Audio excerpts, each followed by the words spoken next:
USP Beaumont to Rikers Island. Inside a transfer between two of America's most violent facilities. The transfer that shouldn't exist. Hit subscribe, tap like, and drop a comment right now. Because once you step into the story, there's no turning back. The sirens cut through the humid Texas night, like a warning no one wanted to hear.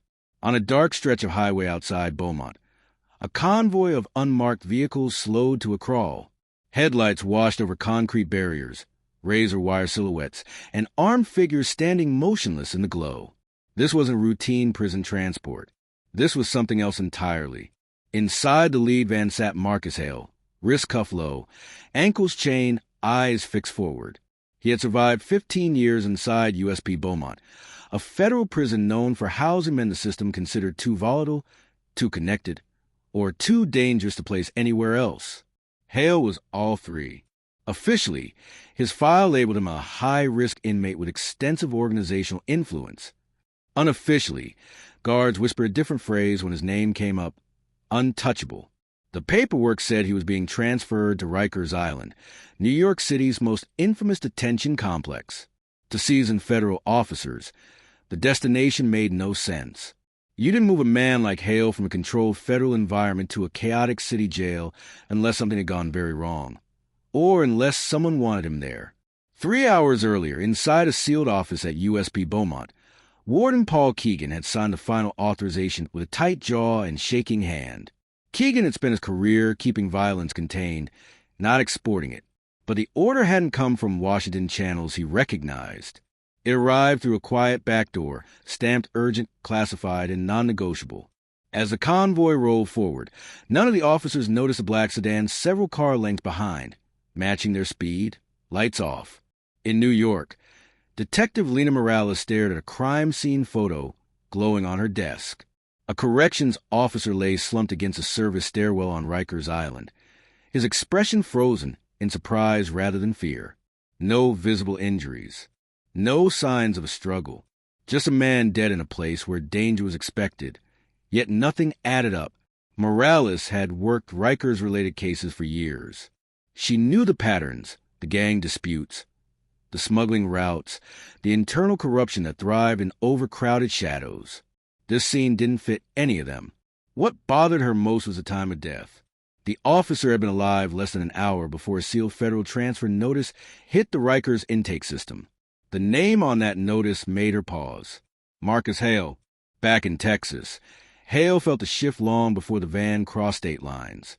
It was in the way the guard stopped speaking, the way hands tightened on weapons, the way the radio crackled and then went silent. He leaned back, calm on the surface, counting the miles. Transfers were leverage. Transfers meant deals, betrayals, or endings. And Hale had spent his life surviving all three.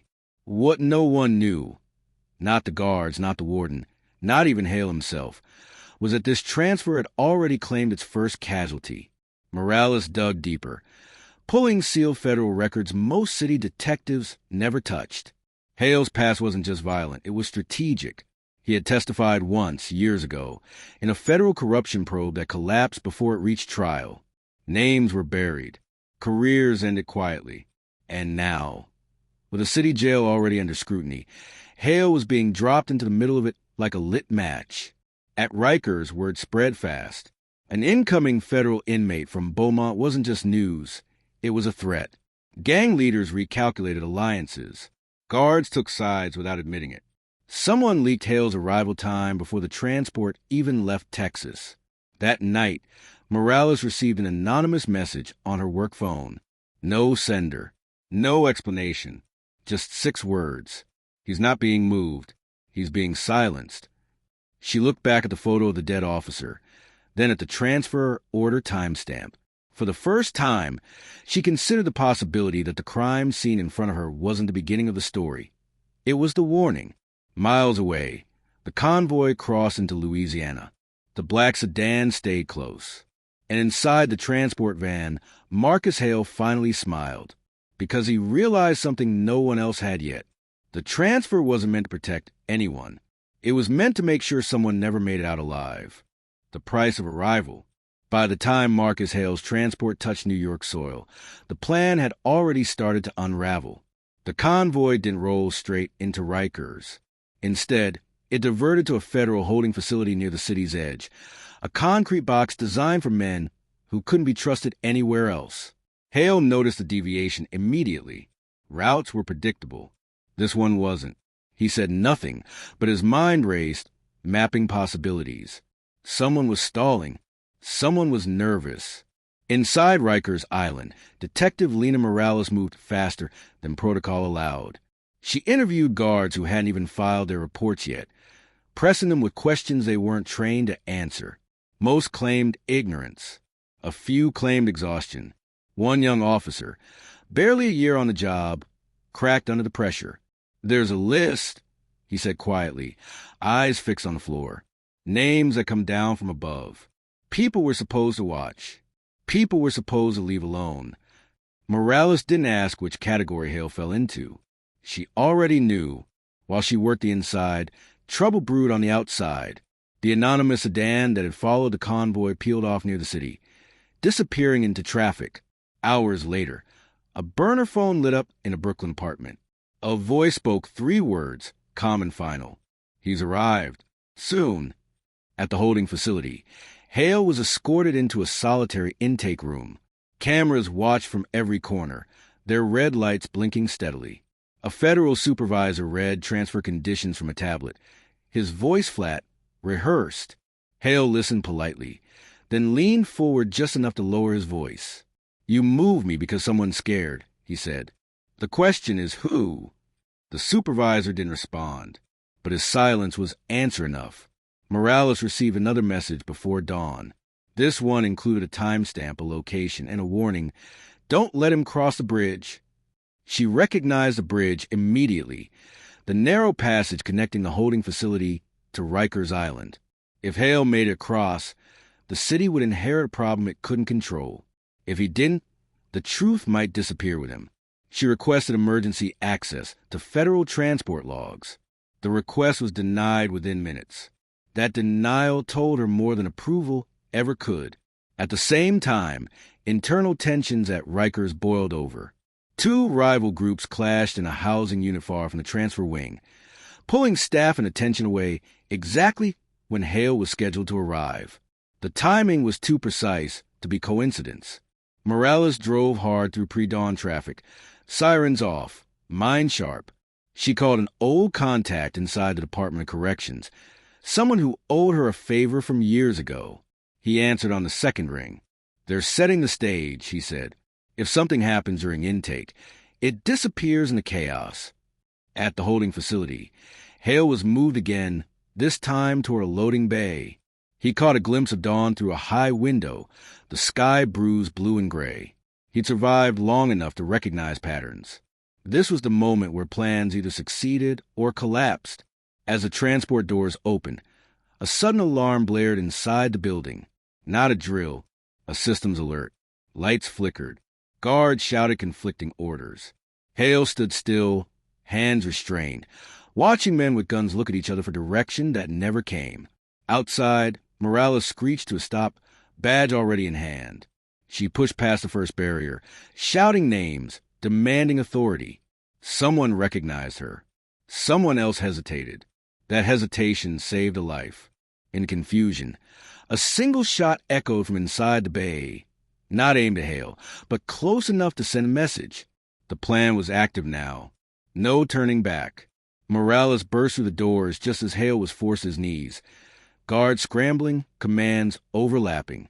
For a brief second, their eyes met across the room. That was when she saw it. One of the guards wasn't wearing a badge. And that was when Morales understood the truth.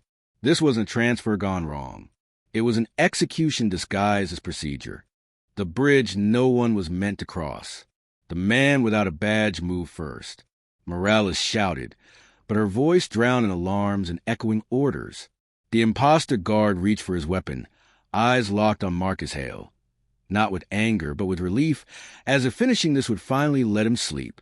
Hale reacted on instinct, twisting just enough to throw off the angle. The shot hit metal, sparking against the transport cage. Chaos erupted. Real guards tackled the imposter from behind, slamming him to the concrete. His weapon skidded across the floor, stopping inches from Hale's boots. For a moment, no one moved. Every breath sounded too loud. Then Morales surged forward, placing herself between Hale and everyone else. "Get him secured," she barked. "Now!" The fake guard fought hard, harder than a man expecting a paycheck. When they ripped his sleeve, a faded tattoo surfaced, an old symbol tied to a prison-based syndicate that officially didn't exist anymore. Officially. As the man was dragged away, he laughed. Not a manic laugh. A knowing one. "You're too late," he said. "This doesn't end here." Morales felt the weight of those words settle in her chest. The transfer was halted. Federal officials arrived in force, locking down the facility. Phones were seized. Logs vanished. The story, already dangerous, was becoming radioactive. Hale was moved to an underground holding cell, more secure than anything he'd seen before. He sat calmly on the bench, wrists chained, eyes steady. "You saved my life," he said when Morales came in alone. "For now," she replied. "That doesn't mean I trust you." He nodded. "You shouldn't." Over the next 48 hours, the truth bled out slowly. The man without a badge was identified as a contractor who died 2 years earlier. On paper, someone had resurrected his name, wiped his past, and planted him inside a federal operation. The paper trail didn't lead to gangs or inmates. It led upward. Morales discovered sealed transfer orders buried under emergency authorizations.